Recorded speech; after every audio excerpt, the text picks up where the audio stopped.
I've been chasing stories across Arizona's forgotten corners for 15 years, but nothing prepared me for what waited in Coyote Flats.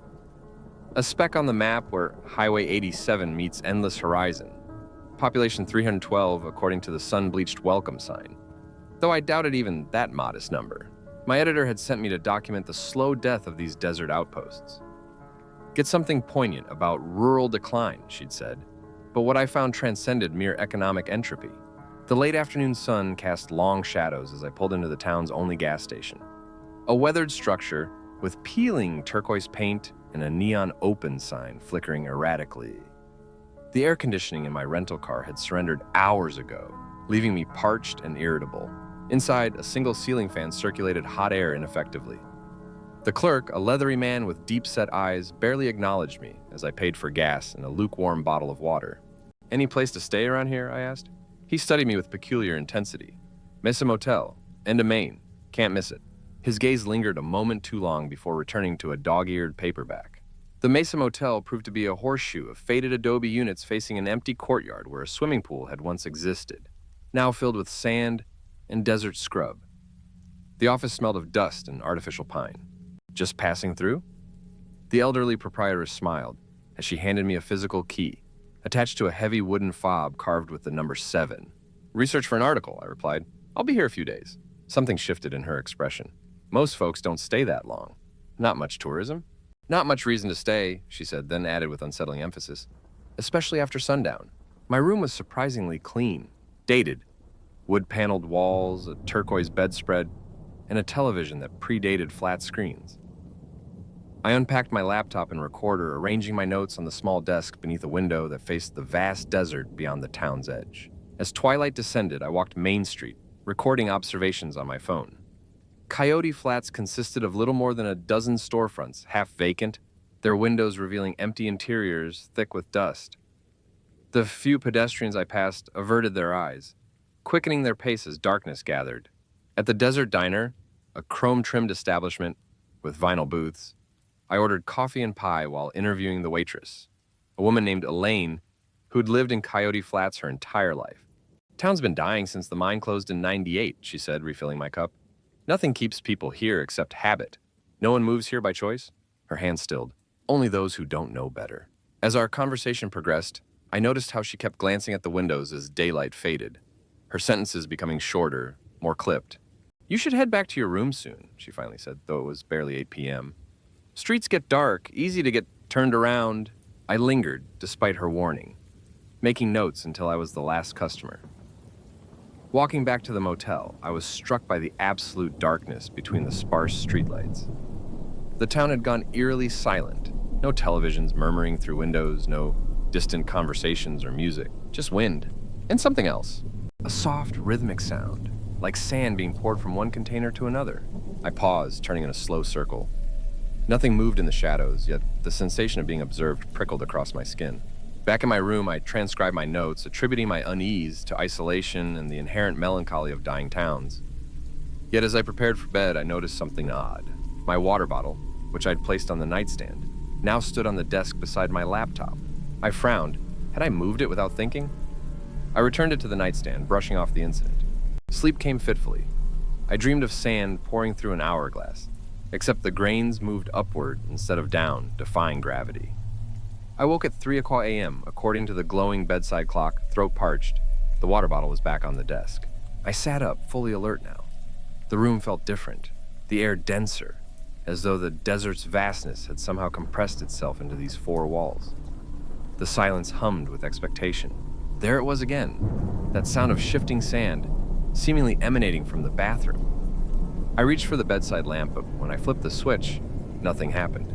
Using my phone's flashlight, I approached the bathroom door, which stood slightly ajar, though I recalled closing it before bed. The tiled floor glittered in my light's beam, covered in a fine layer of sand that crunched beneath my bare feet. "Hello?" I called, immediately feeling foolish. Who would be in my bathroom at this hour? No response came, yet the silence itself seemed to deepen, as though something were holding its breath. I pushed the door fully open. Empty. The mirror reflected my haggard face, eyes wide with irrational fear. But as I turned to leave, something in the reflection moved. A shadow that didn't correspond to any object in the room, sliding across the wall behind me with deliberate slowness. I whirled around, nothing. When I looked back at the mirror, the shadow was gone, but now a single handprint marked the glass. Much larger than my own, its outline formed in sand that somehow adhered to the vertical surface. I backed out, heart hammering, and spent the remainder of the night in a chair facing the bathroom door, convinced I'd experienced a particularly vivid waking dream born of exhaustion and an overactive imagination. Morning brought clarity and embarrassment at my midnight panic. The bathroom mirror was spotless. No handprint, no sand. I showered and dressed, determined to continue my research with professional detachment. At the town's small library, I reviewed local historical records, searching for context beyond economic decline. The librarian, a spectacled woman with a perpetual frown, seemed reluctant to help until I mentioned I was particularly interested in local folklore. Folklore? Her expression softened marginally. Like the Dustwalker? I'm not familiar with that one. She glanced around, though we were alone among the stacks, then spoke in a near whisper. Just an old story. Supposedly, before this was a mining town, indigenous people avoided this valley. Said something lived in the sand that collected people. Collected? Those who disturbed its rest. Called out to it. Some say it wears their faces when it walks at night. She shrugged, affecting nonchalance that didn't reach her eyes. Nonsense, of course. Of course, I agreed, though something cold settled in my stomach. Any written accounts? There's an old journal in the historical collection. Prospector from the 1870s. Mentions something similar. She hesitated. I can get it for you, but maybe don't read it after dark. The journal belonged to one Ezekiel Harmon, its pages brittle and foxed with age. Most entries detailed mundane aspects of prospecting life, but several passages stood out with disturbing clarity. May 15th, 1873, third night of strange sounds, like sand shifting beneath the floorboards of my cabin. Miller says I'm imagining things, but his boy claims to have seen a man made of dust watching our camp after sundown. May 18th, 1873. Miller's boy gone missing. Tracks lead into the desert and simply stop, as though he walked to a certain point and vanished. Miller called his name all night. Something answered from the darkness, but it wasn't the boy. May 20th, 1873. Found Miller this morning, or what remained. His body hollow, filled with sand, mouth stretched impossibly wide. His eyes, God help me, his eyes were still moving, watching me as I ran. The final entry was a frantically scrawled warning. Don't speak to the darkness. I closed the journal, aware the librarian was watching me with an expression I couldn't quite interpret. Quite the imagination, I said lightly. Yes, she agreed. Imagination. That evening, I interviewed the gas station attendant from my arrival. His name was Ray, and he proved surprisingly forthcoming after I purchased a six-pack and offered to share. Town's got secrets, he said, leaning against his pickup in the motel parking lot, as sunset painted the desert crimson, deeper than the old mine shafts. Like what? He took a long pull from his beer. Notice how quiet it gets after dark? How everyone's indoors by sunset? It's not just habit. The Dustwalker, I ventured. Ray's expression hardened. Who told you that name? The librarian mentioned it, said it was just a local legend. He crushed his empty can. Do yourself a favor. Finish your article tomorrow and leave before sundown. Some stories shouldn't be chased. I'm a journalist, Ray. Chasing stories is literally my job. Then chase them somewhere. The ground doesn't shift under your feet when you're not looking. He tossed his can into a nearby trash bin. And whatever you do, if you hear someone call your name tonight, even if it sounds like me or anyone you know, don't answer. Don't even acknowledge it. He left me standing there, his warning hanging in the desert air like the lingering heat of the day. That night I couldn't sleep. Every sound, the ancient air conditioner's rattle, the occasional passing car, seemed amplified, significant. I reviewed my notes, trying to separate folklore from fact, rational explanation from superstition. At 2:43 a.m., the power went out. Good. The sudden darkness was absolute. Even the emergency lights in the parking lot had failed, leaving me in a blackness so complete it felt tangible, pressing against my skin. Shush. The sound came from just outside my door. That familiar shifting of sand, but louder now, more deliberate. I fumbled for my phone, activating its flashlight. The beam revealed a thin line of sand seeping under my door, moving with unnatural purpose across the carpet. Not blown by wind or falling randomly, but flowing like water. A soft knock at the door. I froze, Ray's warning echoing in my mind. Another knock, followed by a voice. Elaine from the diner. Hello, are you awake? The power's out everywhere. Management's doing room checks. Her voice was perfect, the same slight Texas drawl, the same timbre, but something in it raised the hair on my arms. I remained silent. "I know you're in there," the voice continued, subtly changing, an underlying rasp, now evident. "I can hear you breathing." The sand on the floor began moving faster, the patterns becoming more complex, spiraling toward the center of the room, toward me. A third knock, harder. "Open the door." No pretense of Elaine's voice now. This was something ancient and desiccated, like wind through dead leaves. "No," I whispered, backing toward the bathroom. A pause, then a sound I'll never forget. A dry, rattling laugh that seemed to come from everywhere at once. "You already called to me," it said. "In the darkness. When you asked who was there. The bathroom last night." "Hello?" The realization hit me with physical force. I hadn't been talking to an intruder. I'd been calling into the darkness itself. The door handle began to turn, though I'd engaged both the lock and security chain. Sand poured through the keyhole in a steady stream, gathering on the floor in a growing mound. I retreated into the bathroom, locking that door as well, though I suspected it would provide little protection. Through the thin walls, I heard my room door open, the security chain snapping with a sound like brittle bone. Footsteps, but wrong somehow, too fluid, as though whoever, whatever, walked outside was only approximately solid. "Journalist," the voice called, closer now. "Story chaser. I have such stories to tell you." The bathroom doorknob rattled. Stories written in sand and bone. Come see. Sand began seeping under this door too, but faster, with purpose. It rose in a column before me, taking shape.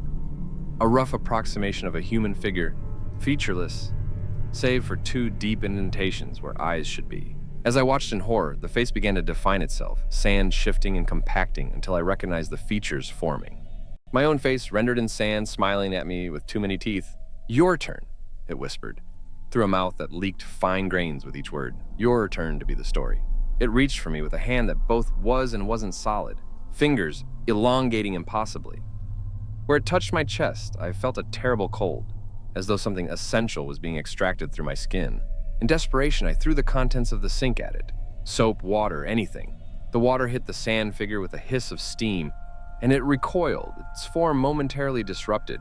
I seized the opportunity, bursting past it through the dissolving sand shape, through my room where the floor was now ankle-deep in desert, and out into the night. The motel courtyard was transformed. Sand covered everything, the walkways, the dead pool, piled against doors and drifts. And standing in the center, illuminated by nothing yet somehow visible in the absolute darkness, were figures. 7 or 8 human silhouettes composed of swirling sand, their features constantly shifting, as though multiple faces were fighting for dominance within each form.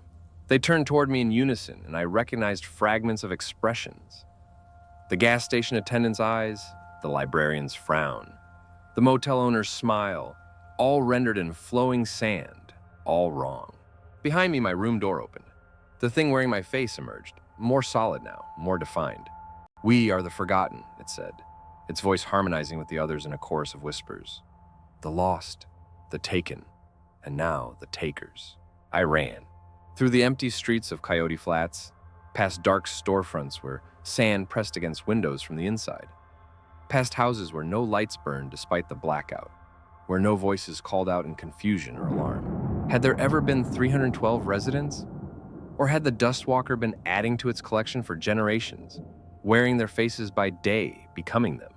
I reached my car, fumbling with the keys as sand began swirling around my ankles, tugging gently but insistently, like the beginning of a riptide.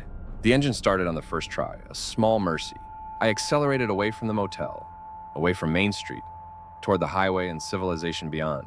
In my rearview mirror, the town receded into darkness, but something moved at its edge. A procession of figures, walking with that same fluid gait, following my car with steady purpose. I've been driving for hours now. The sun will rise soon. I've stopped at a truck stop 50 miles from Coyote Flats to transcribe these events while they're still fresh, still real. Already, rationality is asserting itself. Perhaps I experienced a vivid hallucination. Perhaps Coyote Flats is just another dying town, with eccentric residents and local superstitions. But there's sand in my shoes, sand in the creases of my clothes. I keep thinking about what the thing said. "You already called to me." How many other places have names for it? How many other forms does it wear? I'll file my story about rural decline, about the economic forces emptying these small towns. My editor will be satisfied. But I won't mention what really lives in Coyote Flats, or how it feeds, or how it might spread.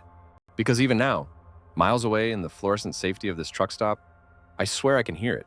That soft, rhythmic sound beneath the generic country music and coffee machine hiss, and the sound of sand shifting in the darkness, waiting to be called again.